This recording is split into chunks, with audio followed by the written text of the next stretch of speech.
Sige. Ito yung dahilan kaya mahirap umarangkada, no? Mahirap umarangkada dahil napupuno ng kulangot.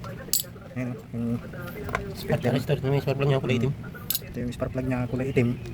Ang nagiging resulta niya overmixing na. Hindi. May diferensya ang carburetor. May diferensya pa ng carburetor. Bumibigay siya ng sobrang gas. Yung kukos ng kon. Kumbaga hindi pantay Ito yung, na, hindi pantay yung delivery ng kanya. kaya dapat malinis lagi ito. Hindi nababaraduan ng itong tawag dito boy, kulangot. Carbon. Ha? Carbon. Ay, carbon. Carbon pala.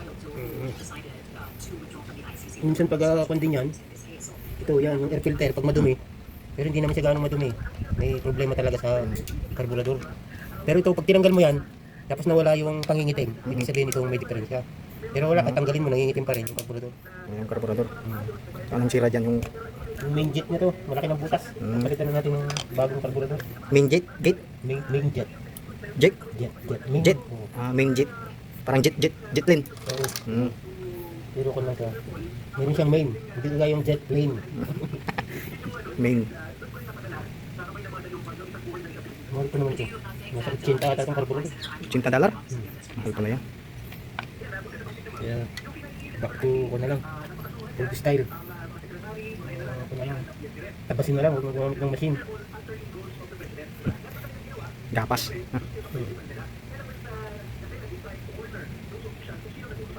Ano mo yung ko naman, yung isa yung trimmer natin, di ba nagpa-flooded naman yun? Ganyan din yun. Iba naman ang kulang kusis niya. Napupuno yung carburetor. Hindi siya tumitigil. Kunyari puno na siya.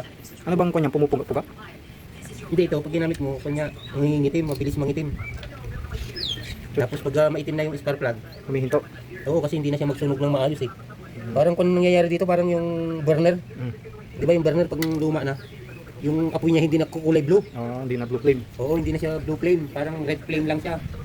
Dito siya, yung kanon, pag gano'n na nagiging kanya, hindi balance yung timpla ng hangin tsaka ng gasolina. Mas marami yung gasolina pumapasok kaya hindi niya masunog. So yun, alam nyo na yung gagawin nyo guys kapag ganun yung sira ng bus cutter nyo. Nawala yung isang turning tools. Wala pa yung tornilyo isa. Minsan sumisingit sa sapatos eh. Hindi pa ako umapak dyan ha.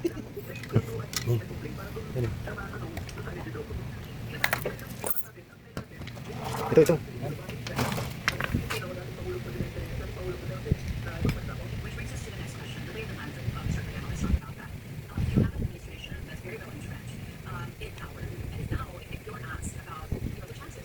Yung naman trimmer natin, pag binatak mo na, babasa yung spark plug. Pag pinatuyo mo siya, unang andar. Tapos pag pinatay mo na yung makina, yung gasolina nito, nag-overflow. Nag-overflow ba siya? Tapos pumapunta doon sa loob. Flooded. Yun, pag binatak mo na, mababasa na yung spark plug. Kaya ayaw nang umandar. So, palit din ng carburetor.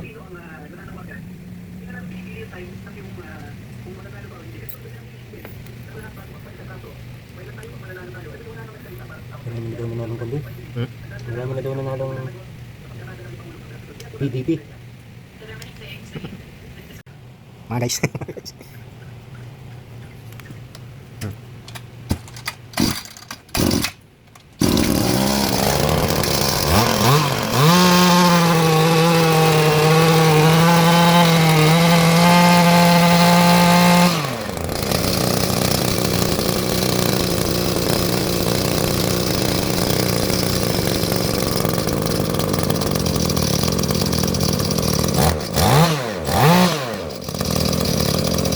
Ayos, kondisyon.